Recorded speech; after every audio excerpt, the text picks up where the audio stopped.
Tres versículos vamos a leer en esta noche. Voy a pedir por favor que ustedes mismos me los busquen. Y los tres versículos están en el Antiguo Testamento en tres libros diferentes. Uno está en el libro de Lamentaciones. ¿Saben? Hablando de todo un poco, una vez fui a predicar a Italia y hablé del libro de Lamentaciones. Y me llamó la atención cómo es posible que el Señor diga en su palabra que Él quiere cambiar nuestro lamento en baile y haya un libro en la Biblia que se llame el libro de los lamentos.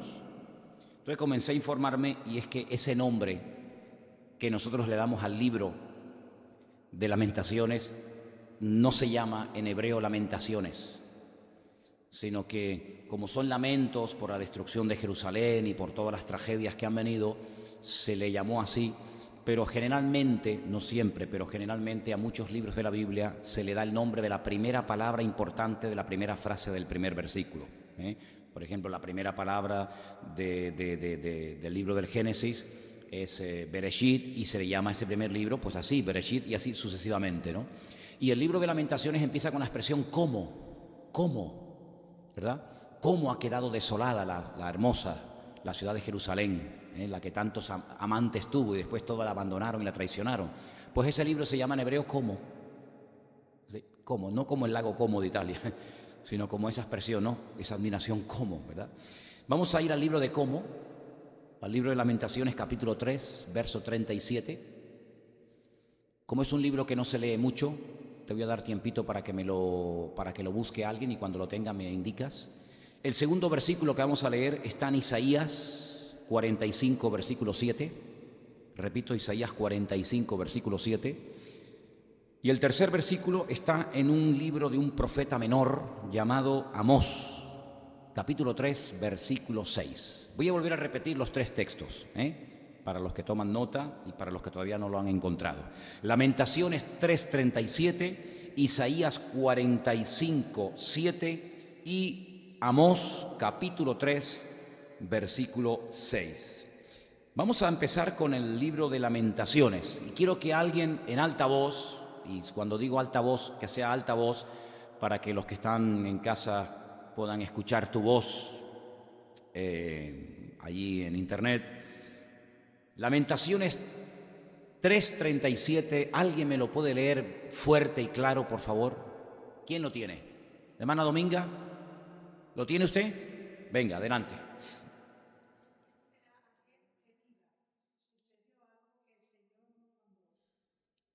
Interesante la pregunta, ¿no?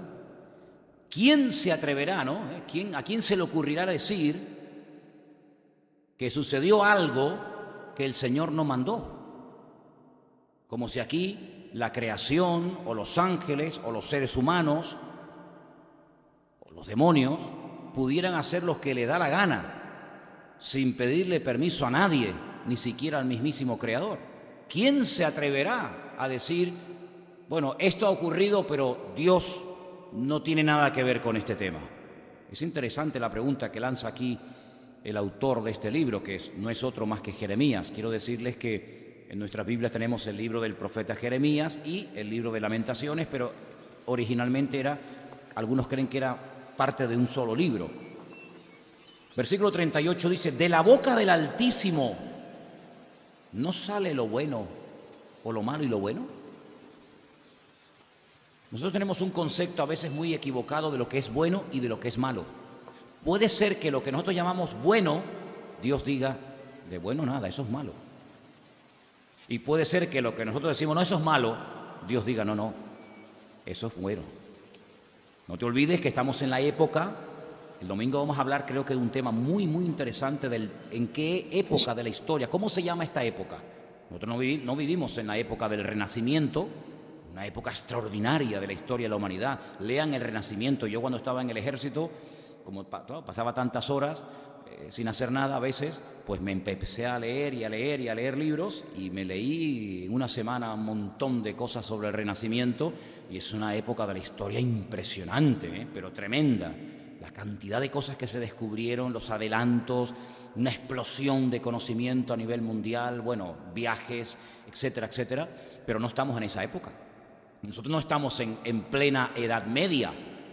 La Edad Media duró 1000 años. Una época tenebrosa, sucia, de ignorancia, terrible, pero nosotros no conocimos esa época. ¿En qué época? ¿Cómo se llama la época en la que estamos nosotros ahora? No estamos en la época del racionalismo, que hubo una época, un siglo que se llamó la era del racionalismo, ¿no? Ahora nuestra época se llama el posmodernismo, ya ni siquiera estamos en el modernismo. No, eso ya pasó la historia, ahora estamos en el posmodernismo. ¿Y cuáles son las características? Se van a quedar asombrados. Se van a quedar asombrados las características de esta época, cómo se están dando todas de una forma increíble, y todas ellas basadas, por supuesto, en la palabra de Dios, ¿no? Entonces estamos en una época en donde a lo bueno nos lo están presentando como si fuera malo, terriblemente malo. Y cosas malas, desde siempre, prohibidas incluso en la palabra de Dios, pues nos dicen, no, de malo nada, esto es bueno, no pasa nada. Porque el pecado mortal de la Biblia, ustedes saben cuál es, ¿verdad? Pero el pecado mortal en esta era de posmodernismo, ¿cuál es? ¿Cuál es el pecado que la sociedad no perdona? Lo que ellos llaman la intolerancia. En el momento en el que tú llevas la contraria, o en el momento en el que tú te defines, te decantas y dices, no, eso no es así, por esto, automáticamente eres un intolerante y ya, amigos, se te cierran todas las puertas habidas y por haber. Incluso hay personas que han perdido sus puestos de trabajo y el respeto y el apoyo de la gente porque eres un intolerante. No te adaptas a los tiempos. Tremendo, ¿no? En vez de los tiempos adaptarse a nosotros, es el hombre el que tiene que adaptarse a los tiempos. ¿Por qué se lamenta el hombre viviente? Laméntese el hombre en su pecado. Si de alguna cosa tienes que lamentarte, laméntate de tu pecado, de tu condición miserable de pecador. Escudriñemos nuestros caminos. Este versículo es buenísimo. Versículo 40. Escudriñemos nuestros caminos y busquemos y volvámonos a Dios. Levantemos nuestros corazones y manos a Dios en los cielos. Oye, qué letra de una canción hay aquí, Madre mía, que hay una letra para una canción espectacular, Nosotros nos hemos rebelado, fuimos desleales y tú no perdonaste. ¿Pero de qué época estamos hablando? ¿Esto qué es, el periódico de hoy? ¿Esto es un artículo que se ha publicado hoy en El País, en el ABC o en algún periódico de hoy? ¿Esto cuándo se escribió? Esto es de la época de Jeremías. Esto es siglos antes de Cristo. Pues parece que está describiendo nuestro tiempo. Desplegaste la ira y nos perseguiste, mataste y no perdonaste. Te cubriste de nube para que no pasase la oración nuestra. Dios mismo diciendo, ni las oraciones van a llegar a mi presencia. Tremendo, ¿no? Nos volviste en oprobio y abominación en medio de los pueblos. Todos nuestros enemigos abrieron contra nosotros su boca. Temor y lazo fueron para nosotros asolamiento y quebranto. Ríos de agua echan mis ojos por el quebrantamiento de la hija de mi pueblo. Y lees el resto del libro y dice, madre mía, este hombre está destrozado. Y mira que lo advirtió, Venía en el barco en estos días. La ida para allá se me hizo muy corta, aunque el barco se movió. Yo no sé cómo fue la tormenta de los tiempos de Jonás, no fue tanto, ¿no? Pero para allá el barquito se movió. Para acá no, para acá el barco vino muy tranquilo y me dio tiempo para estar leyendo. Y venía leyendo al profeta Jeremías, y creo que ya lo dije en una ocasión, seguro que sí. Pero 40 años se pegó Jeremías, diciendo, si no se arrepienten, si no van a dejar de pecar y no van a cambiar, lo mejor que pueden hacer, fíjate lo que les proponía, era rendirse, abrir la puerta de la ciudad de Jerusalén, entregarse al enemigo, porque esta batalla no la vais a poder ganar, porque no tenéis el apoyo de Dios. Claro, el rey Sedequías, que era el que en aquel momento estaba reinando sobre la casa de Judá, decía, pero qué disparate nos estás diciendo, ¿cómo que nos vamos a rendir al enemigo? Tendremos que pelear contra el enemigo. Y Jeremías le decía, claro, tenemos que pelear contra el enemigo cuando sabemos que Dios nos respalda y nos apoya. Pero ¿cómo vamos a ir a una guerra sin Dios? Estamos locos.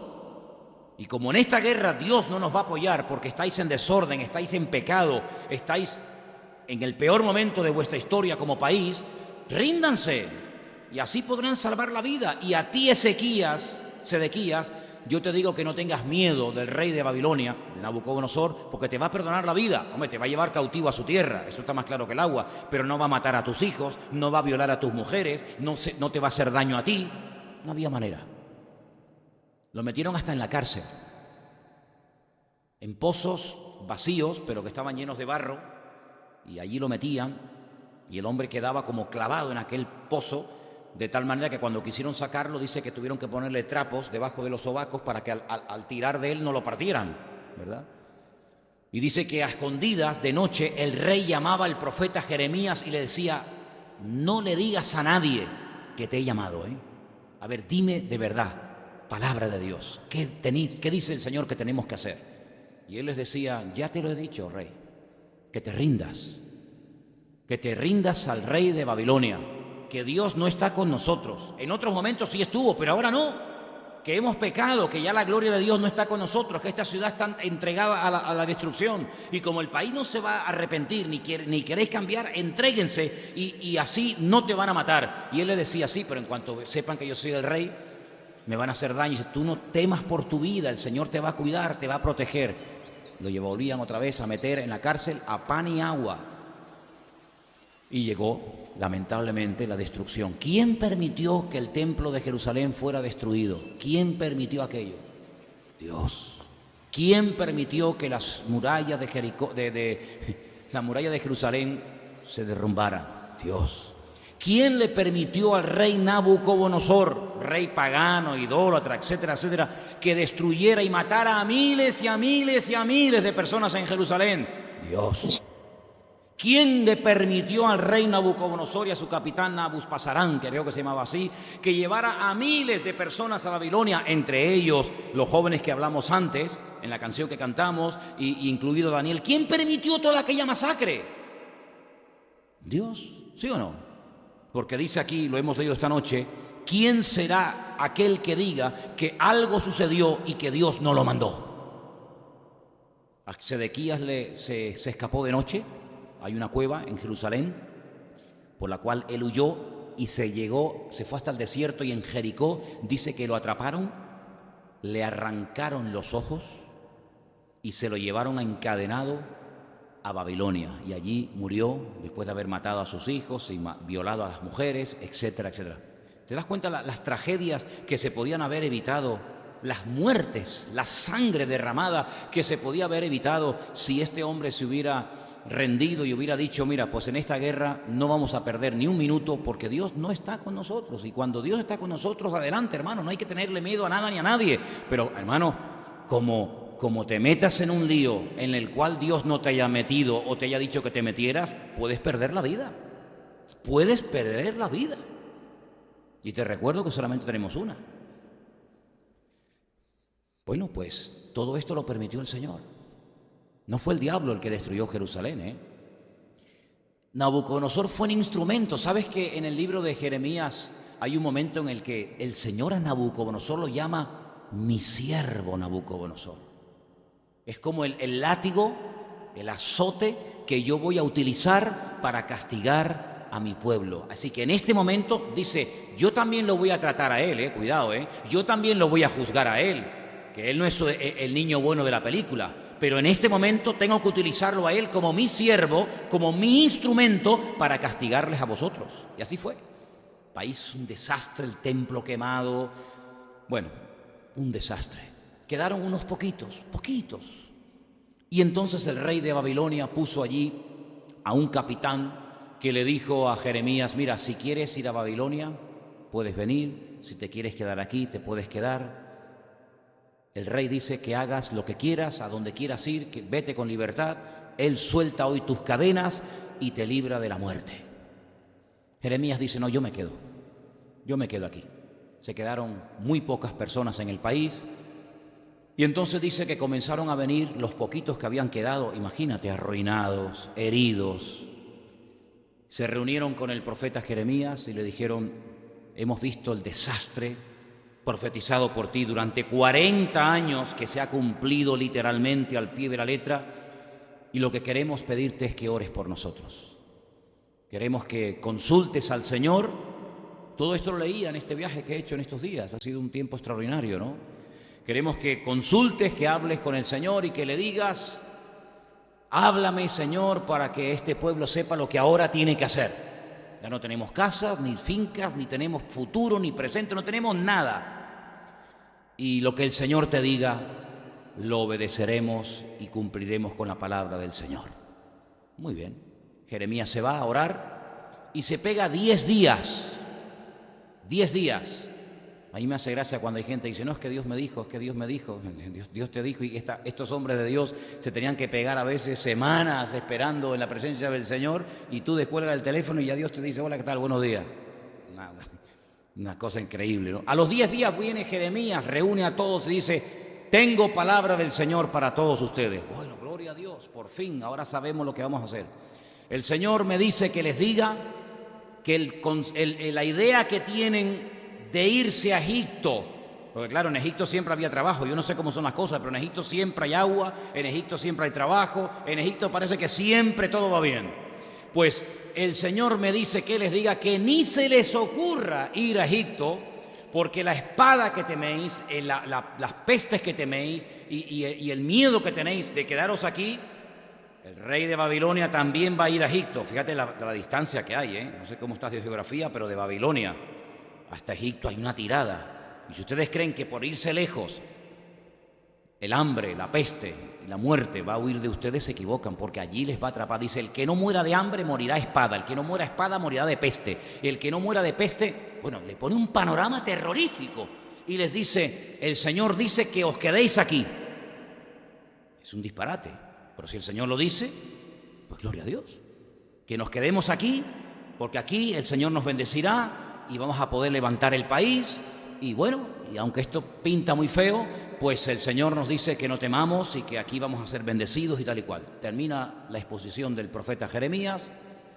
La respuesta del pueblo fue: gloria a Dios, qué bueno, por fin sabemos lo que tenemos que hacer, ¿sí? Cuando yo leí aquello, yo digo: Dios mío, pero esto, ¿cómo puede ser esto, Señor? Y le dijeron: eso es mentira. Así: a ti Dios no te ha hablado nada. Eso no es palabra de Dios, esto lo estás inventando tú. Y le obligaron a Jeremías a ir con ellos cautivo a Egipto. Y claro, se cumplió la palabra. Cuando llegaron a Egipto, al año de estar en Egipto, llegó Nabucodonosor, arrasó con Egipto, destruyó con todo, y se cumplió la palabra del Señor. ¿Qué te parece? ¿Quién es el que permitía estas matanzas, estas guerras, estos ataques? No era la ira de Dios, no eran los justos juicios de Dios los que se estaban manifestando en aquel momento de la historia, ¿sí o no? No te quepa la menor duda. Y si Dios tiene que utilizar a Nabucodonosor, lo usa. Y si tiene que utilizar a Herodes, lo usa. ¿Para qué? Hombre, porque hay una palabra que decía que muchos niños inocentes morirían en la época del nacimiento del Mesías.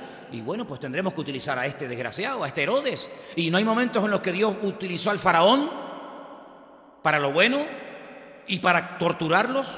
Y no hay momentos en los que Dios utilizó a reyes como Ciro para que después volvieran a reconstruir el templo de Jerusalén. ¿Te das cuenta cómo Dios tiene todo bajo su control? Y Él usa, hermano, lo que haga falta. Lo que haga falta. Un hombre, una nube, un rayo, el sol, un perro o lo que sea.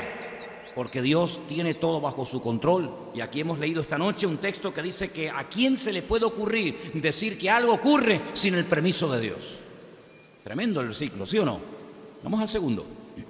Isaías 45, versículo 7. ¿Quién lo va a leer, por favor? Beatriz, ¿lo tienes? Venga.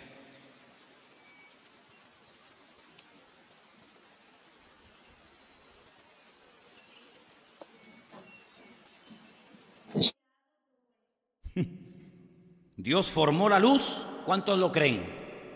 Dijo Dios: sea la luz, y fue la luz. Así que con la primera parte del versículo, ¿estamos de acuerdo, sí o no? Bien. Creó las tinieblas, ausencia de luz, tinieblas. Hago la paz, sí o no. Pero en la segunda parte, ¿crees? Y creo la adversidad. Hombre, en lo de la paz sí, pero la adversidad será el otro, ¿no? Será el diablo, ¿no? No, eso no dice el versículo. La Biblia dice que yo formo la luz y creo las tinieblas, que hago la paz y creo la adversidad. Yo soy el Señor el que hago todo esto. Cuando tú comiences a conocer más del Señor, te vas a dar cuenta de que Dios puede hacer mucho más de lo que tú te puedas imaginar. Hay gente que tiene un concepto muy particular de Dios y dice, bueno, eso Dios no lo puede hacer. Mira, Dios puede hacer eso y 1000 veces más. Eso y 1000 veces más. ¿Cuántas veces yo he dicho desde este mismo púlpito, quién mandó el diluvio a la humanidad? ¿Quién mandó el diluvio? ¿Quién le dio orden a las aguas de abajo que subieran y a las de arriba que bajaran? ¿Quién fue el que advirtió a través de la boca de Noé que iba a venir un diluvio? ¿Y quién fue el que después mandó el diluvio? ¿Quién fue? Porque yo no veo al diablo por ninguna parte. Yo veo en todo momento a Dios diciendo, voy a hacer esto, esto y esto, si no hay un cambio, si no hay una conversión genuina. ¿Y pasó o no pasó? Hombre, ¿cuántos murieron en el diluvio? ¿10? ¿50? Bueno, nadie sabe exactamente la cifra, pero yo creo que miles. Y que yo sepa, el diluvio lo mandó Dios. ¿Que lo advirtió? Sí. Pero el diluvio lo mandó el Señor. Algunos dicen, bueno, pero hay algo que la gente habla muchas veces y se cargan de razones cuando dicen, pero bueno, es la naturaleza. La naturaleza, ¿no? La madre naturaleza, ¿no? Incluso en algunas culturas le dan a la naturaleza poderes que Dios no le ha dado. Por eso en algunos lugares las criaturas han terminado adorando a la creación misma, ¿verdad? La famosa Pachamama, la madre tierra, ¿no? Como que de ella viene toda, ¿eh? Y hay que adorar la tierra, porque al fin y al cabo del polvo venimos y al polvo nos vamos. Pero las leyes de la naturaleza, y la naturaleza misma, ¿quién la creó? ¿O es que Dios no sabía que con las leyes que Él le iba a dar? Porque la naturaleza, las leyes que tiene, alguien se las tuvo que dar. Las limitaciones de la naturaleza, ¿quién se las puso? Dios se las puso. ¿Quién le dijo al mar, hasta aquí llegas, amigo? ¿Quién le dijo al sol, tú ahí? Y a la luna, tú allá? Y a Plutón, tú aquí. ¿Y quién creó el magnetismo? ¿Y quién creó las leyes de la física? ¿Quién creó todo eso? Las creó el Creador, las creó Dios. Bien, Dios creó a la naturaleza con la capacidad de producir terremotos. Sí, claro. ¿O es que Dios no sabía que la Tierra en un momento determinado puede explotar y puede mandar toneladas de lava afuera y matar a personas? Claro que lo sabía. ¿O es que Dios no sabe que ¿verdad? Que la corteza terrestre, las capas continentales pueden chocar la una contra la otra y producir tremendos terremotos? ¿O es que Dios no sabe que la naturaleza podría producir huracanes y maremotos y tsunamis? Pues claro, ¿cómo no lo va a saber? Pero sí fue Dios el que dotó a la naturaleza de esa capacidad. Luego, no es la naturaleza la que unilateralmente decide mañana un terremoto, pasado un tsunami, mañana un huracán, mañana un tornado, que no es lo mismo un huracán que un tornado, no tiene nada que ver una cosa con otra. Y mañana, ¿quién es el que permite todas esas cosas? Satanás es el que ahora vamos a darle atribuciones de Dios teniendo poder sobre la creación. Dios no ha perdido, el Creador no ha perdido su poder y su dominio y su autoridad y su control sobre todo lo creado, incluido tu vida y la mía. ¿Cuántos dicen amén? Todo está bajo el control de Dios.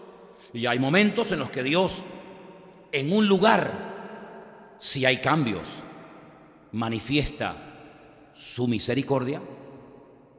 Y hay otros momentos donde en el mismo lugar, si no se produce un cambio genuino, pues puede derramar su ira.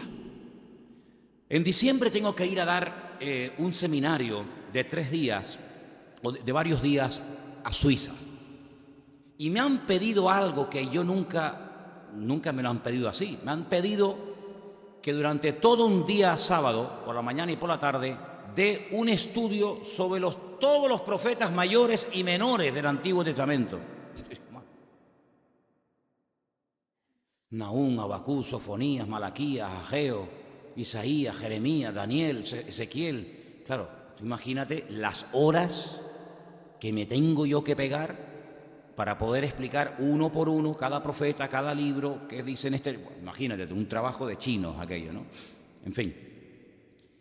Pues resulta de que en el libro de Jonás, estoy haciendo un resumen de cada libro para poder explicar, en el libro de Jonás El Señor manda a este hombre al imperio más corrupto de la tierra, al más depravado, a un imperio que no solamente ganaba batallas, sino que a los que conquistaba los machacaba como si fueran ratas. Los quemaban, los empalaban, les cortaban la cabeza, los torturaban, le hacían las mayores barbaridades que te puedas imaginar. Esos eran los asirios, cuya capital era Nínive.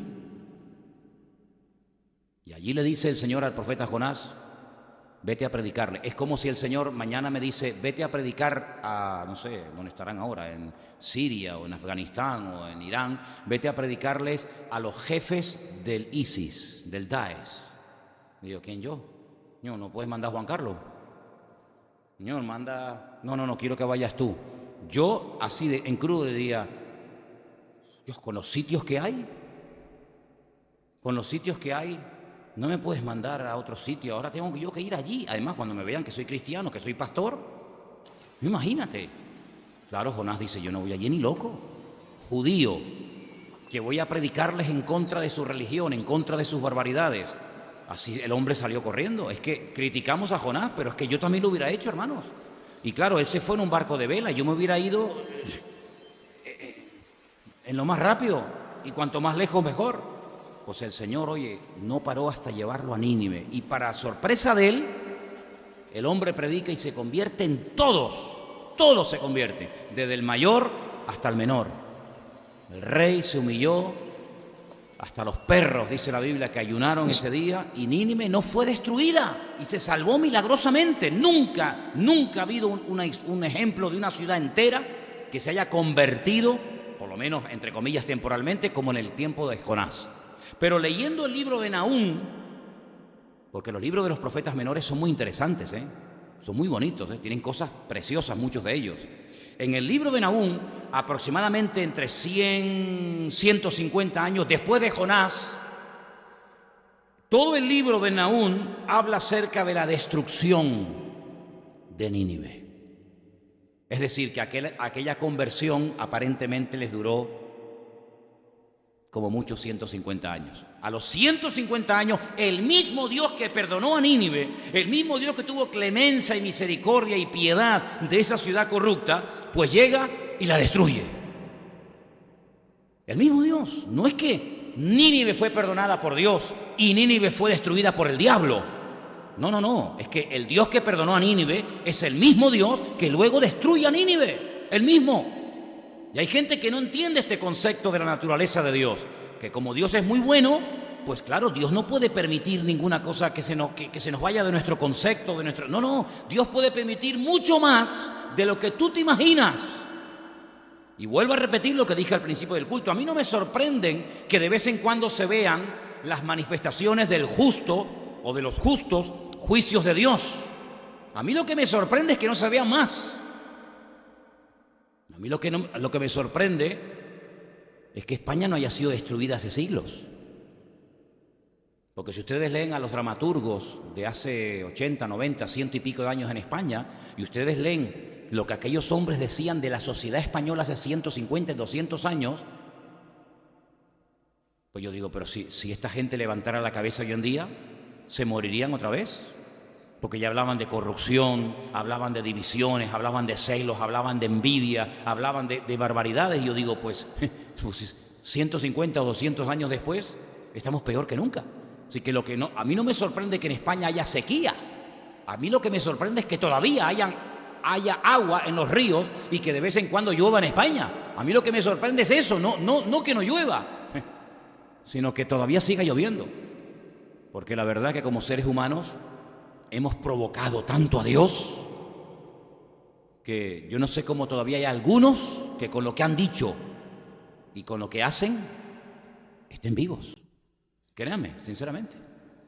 Pero dice la Biblia en el Salmo 92 que cuando se levantan muchos impíos, cuando proliferan los impíos, leer el Salmo 92 es para ser todos destruidos a una, ¿verdad?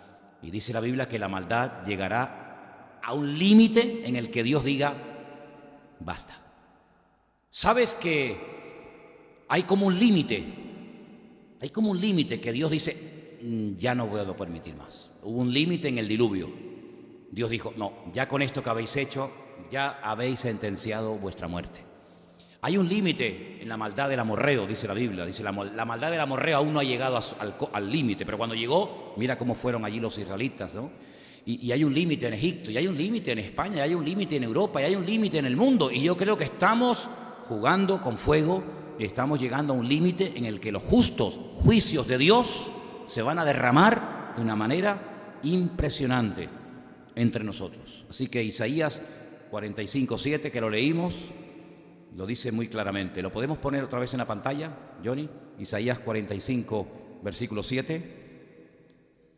El que formó la luz y creó las tinieblas, el que hizo la paz y crea la adversidad, y dice, yo soy el Señor el que hago todo esto. Pero hay uno más, y dijimos que era el de Amós, capítulo 3, versículo 6. Y no sé si alguien lo tiene preparado para leerlo. ¿A Juan Carlos? Vamos. Amós 3, 6.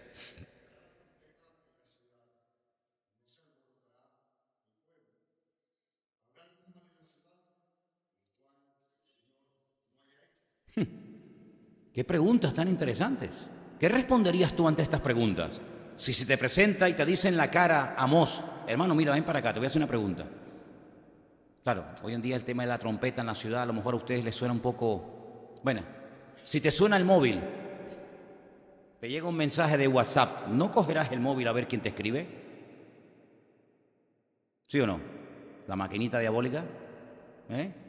Se tocará la trompeta en la ciudad y no se alborotará el pueblo. ¿Cuándo se tocaba la trompeta en la ciudad? Cuando venía el peligro. Oye, prepárense que viene el enemigo. La atalaya estaba allí y decía, oye, ustedes no lo ven, pero que yo estoy más alto que ustedes y viene una multitud que vienen a por nosotros. Y el tío tocaba la trompeta y la ciudad se alborotaba. Venga, unos por aquí, unos por allá, cogían las armas y tal. ¿Habrá algún mal? No dice algún bien. No, dice algún mal. Es como la pregunta de qué es más fácil o qué es más difícil, decirle a ti te perdono tus pecados o levántate, toma tu lecho y anda. ¿Qué dice ese versículo? ¿Qué es más fácil o qué es más difícil? ¿Te acuerdas lo que estoy hablando? ¿Qué es más fácil, decirle al paralítico o qué es más difícil? Piensa, no es lo mismo. Bueno, pues aquí no dice, ¿habrá algún bien? No, ¿habrá algún mal en la ciudad el cual Dios no haya hecho? Porque no hará nada el Señor sin que revele su secreto a sus siervos los profetas. Si el león ruge, ¿quién no temerá? Si habla el Señor, ¿quién no profetizará?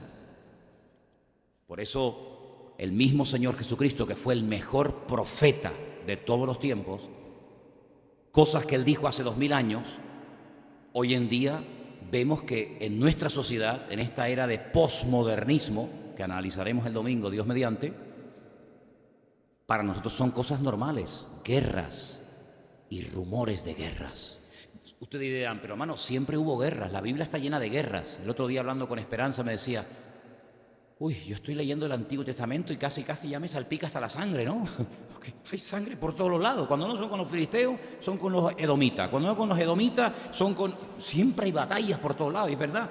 Un día se me ocurrió, no lo he hecho, pero un día se me ocurrió decir, voy a ir sumando las cifras de muertos que de vez en cuando la Biblia dice.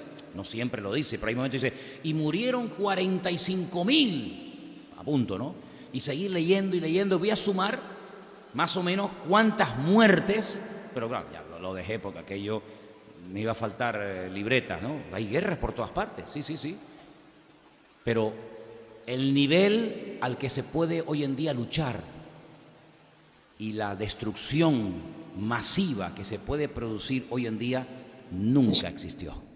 Es verdad que cuando venían 1 millón de etíopes, 1 millón de etíopes contra Israel para masacrarla, con aquel Senaquerib y todas aquellas batallas terribles, pues hombre, estamos hablando de unas cifras descomunales, pero allí nadie usaba tanques, ni aviones, ni metralletas, ni pistolas, ni armas atómicas. Allí todo era arcos, flechas, espadas, jabalinas, martillos, piedras y poco más.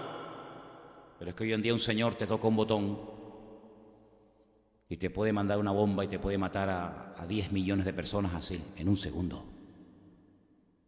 ¿Cuándo se ha producido eso en la historia de la humanidad? Pues en esta época. Hoy en día hay países que tienen poder para destruir continentes enteros. En la época de Gorbachev, ¿os acordáis? Aquel político ruso que tenía aquella mancha en la frente, que decían, este es el anticristo. Sí, algunos decían, algunos hermanos, mira el anticristo. Y ¿cómo sabes tú que es el anticristo? Y dice, pues lleva la marca en la frente. No, el hombre lleva un lunar, como que una marca. Pero bueno, hay algunos que ven al diablo por todos lados, ¿no? Pues ya en la época de Gorbachev, mira los años que han pasado, él llegó a decir que en aquel momento la Unión Soviética tenía 1.200 misiles, que eso no es nada, 1.200 misiles con cabezas nucleares, cada uno de ellos, más potentes que las bombas que los americanos lanzaron sobre Hiroshima y Nagasaki en la Segunda Guerra Mundial. Solamente un cohete, y tenían 1.200. Lo que han creado desde esa época de Gorbachev hasta hoy en día. Solamente la Unión Soviética, pero te recuerdo que hay potencias hoy en día en el mundo que también tienen armamento nuclear, Rusia, América, Israel, Pakistán, la India, Francia, etcétera, etcétera. Y probablemente alguna más que no sepamos. De momento, 6 o 7, pero ¿qué te parece? Para destruir países y continentes enteros. Bueno, alguien una vez hizo un cálculo, si se usaran todas las armas nucleares que hay en este momento en el mundo, todas al mismo tiempo, podría destruirse el planeta Tierra 3 veces. Todas las montañas, todos los ríos, todos los mares, todos los océanos, absolutamente todo, 3 veces. Destruimos la Tierra 1 vez, 2 veces y 3 veces. ¿Qué razón tenía Albert Einstein? Albert Einstein en los años 50 cuando dijo, si llegamos a una tercera guerra mundial, si llegamos, que vamos a ir a ella, la cuarta guerra mundial pelearemos con piedras y palos.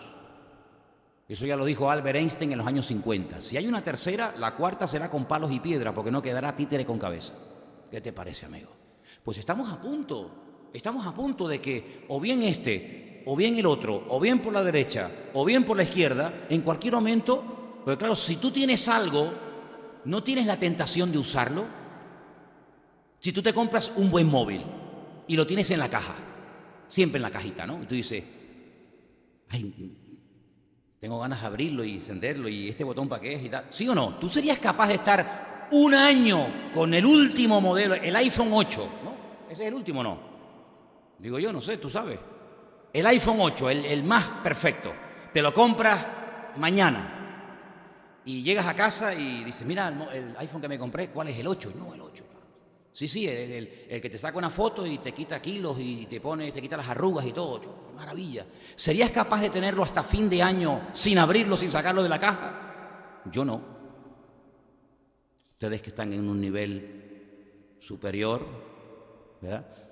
Comprarte un coche, una moto, no sé, algo, ropa, zapatos, lo que sea, y decir, en los próximos 5 años no lo voy a usar. Y un inconverso, hijo del diablo, que odia a todo el mundo y que tenga un poder tan espectacular en la punta de sus dedos y que no tenga la tentación de hacer así.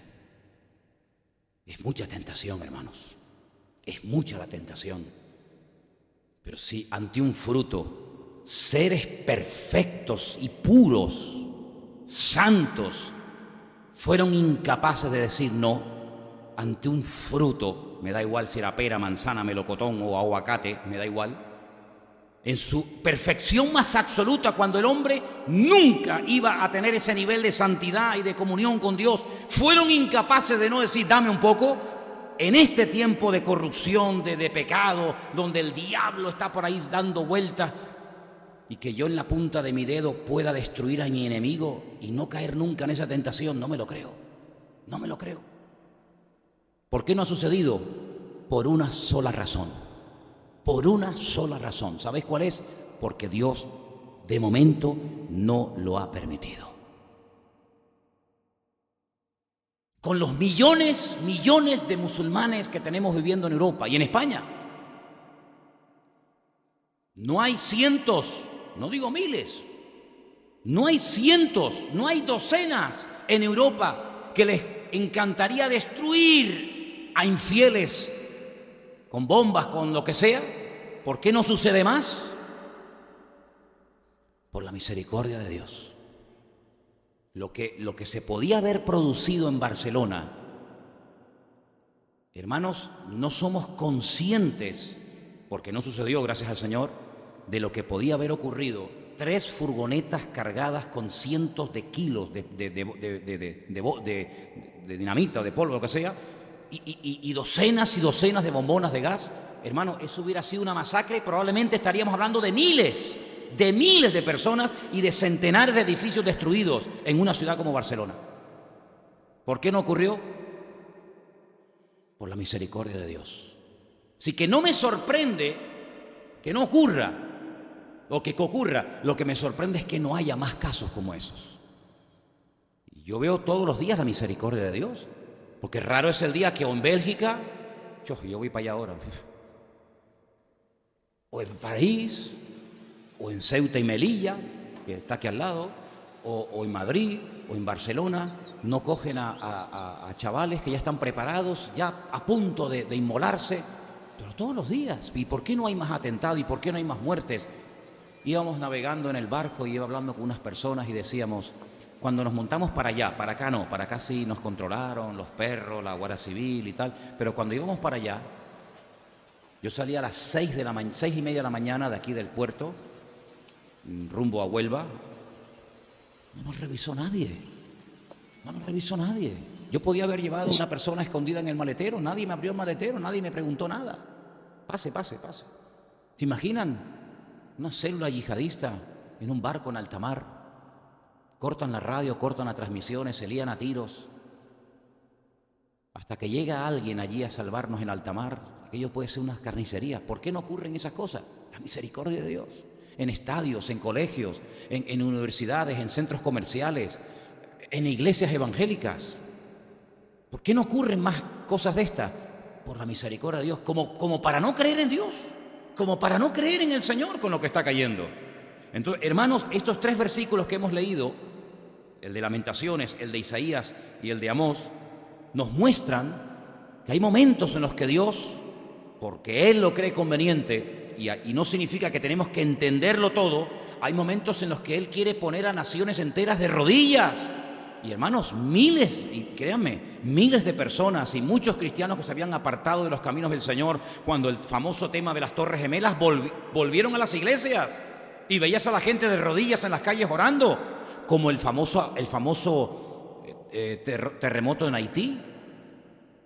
Yo conozco hermanos que fueron de Italia a ayudar al terremoto de Haití, donde murieron miles de personas, más de las que dijeron. Y uno de ellos, un hermano de Remar, que fue allí a colaborar, me dijo que estaba un día en la casa duchándose, cantando. Mientras se duchaba, cantaba alabanza. A lo mejor no lo dejaban cantar en el culto. El hombre dice, se desahogaba en la ducha cantando al Señor. Y cuando salió de la casa, se encontró una multitud de gente en la puerta de la calle. Y él se asustó y dijo, ¿qué pasa? ¿Qué hacen ustedes aquí? Le dijeron, es que oímos cantar y hablar de Dios y cantar alabanzas al Señor y vinimos aquí atraídos por esta música. Fue algo increíble. Hermanos, brujos, practicantes de vudú, el escalafón más elevado de la santería, de la brujería, convertidos al Señor, llorando en las calles. Algo impresionante. Bueno, el Señor permitió aquel terremoto para llevar a Haití de rodillas. Yo no sé cuánto durará ese tiempo. Fue como Nínive, ¿no? Te arrepientes hoy y 100 años más tarde te tengo que destruir. Pero hay momentos que un terremoto, hay momentos que las Torres Gemelas, hay momentos que una guerra, hay momentos que una persecución ponen a países enteros de rodillas. Hombre, el Señor lo que quiere es que nos pongamos de rodillas y que nos humillemos a las buenas. Pero te voy a decir una cosa. El poder de Dios es capaz de poner de rodillas al más duro y al más soberbio que te puedas imaginar. Puso de rodillas a Nabucodonosor, puso de rodillas a Belsasar, puso de rodillas a Faraón, pone de rodillas al que él quiera. Y en estos tiempos nosotros estamos viviendo, y una de las cosas que tenemos que tener, pero clarísimas, clarísimas, es que todo está bajo el control de Dios. Hermanos, y concluyo, España no puede seguir más tiempo como está. España tarde o temprano, como cualquier otra nación de la tierra, tiene que ser tratada por el justo juicio de Dios.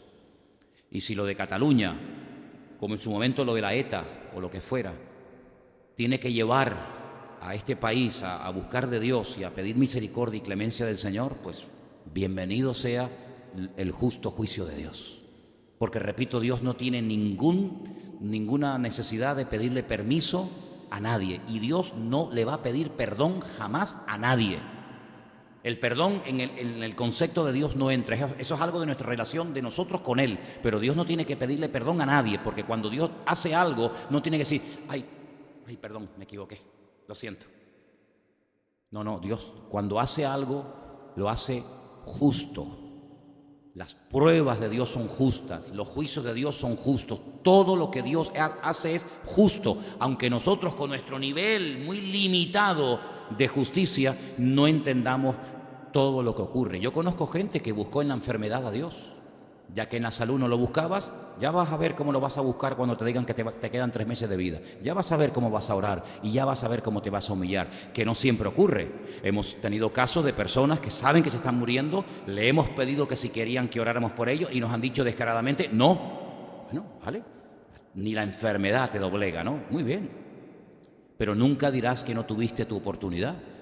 Dios sabe perfectamente cómo hacer las cosas. Y estamos en unos tiempos en los que nosotros, créame hermano, más que nunca, nosotros jugamos un papel fundamental. ¿Por qué? Porque nosotros tenemos una palabra profética segura y es la única esperanza que le queda al ser humano, que es el Evangelio de nuestro Señor Jesucristo. Abran la boca, hermano, llévense folletos, llévense Biblia, llévense Nuevo Testamento. No pueden haber durante meses y meses y meses y meses folletos, Biblias en la iglesia. Se tienen que repartir continuamente. Y después se comprarán más, ¿verdad? Pero tenemos que hablar más que nunca del Señor a la gente, porque les digo sinceramente, las cosas se van a poner cada vez más duras, más difíciles, pero nosotros sabemos en quién hemos creído.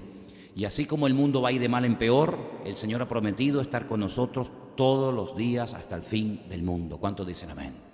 Vamos a orar, hermanos. Cierra tus ojos donde estás, por favor. Lean otra vez, por favor, estos 3 versículos que les di, el de Malaquías, el de Isaías, perdón, el de Lamentaciones, el de Isaías y el de Amós. Vuelvan a leerlos, mediten en ellos, descubran más aspectos de la naturaleza y de la esencia de Dios en cada uno de ellos, y que el Señor nos ayude a entender que sí, Dios es amor, por supuesto, ¿quién lo duda? Pero Dios también es justicia. Y Dios también tiene todo el derecho de extender su mano sobre su tierra, porque del Señor es la tierra y su plenitud, y de entrar en juicio con las naciones. Y el tiempo ha llegado en el que nadie se va a librar. Gracias te damos por tu bendita palabra, Señor. Queremos en esta tarde darte la gloria, la honra, toda la alabanza, porque sabemos que todo está bajo tu control y tenemos la paz, la seguridad, la esperanza de que tú estás con nosotros a nuestro lado y de que nada que tú no permitas sucederá en nuestra vida. Manténnos firmes en la fe, que podamos pelear, Señor, la buena batalla y guardar la fe y mantenernos firmes en tus caminos, Señor. Y ayúdanos a todos y a cada uno de nosotros a aprovechar bien el tiempo, porque los días son malos y se acortan, y que podamos ser luz, y que podamos tocar la trompeta y anunciarle al mundo lo que viene, porque si no lo hacemos nosotros, nadie lo hará por nosotros. Ponemos nuestra vida a tu servicio, en el nombre de tu amado Hijo Jesús. Amén.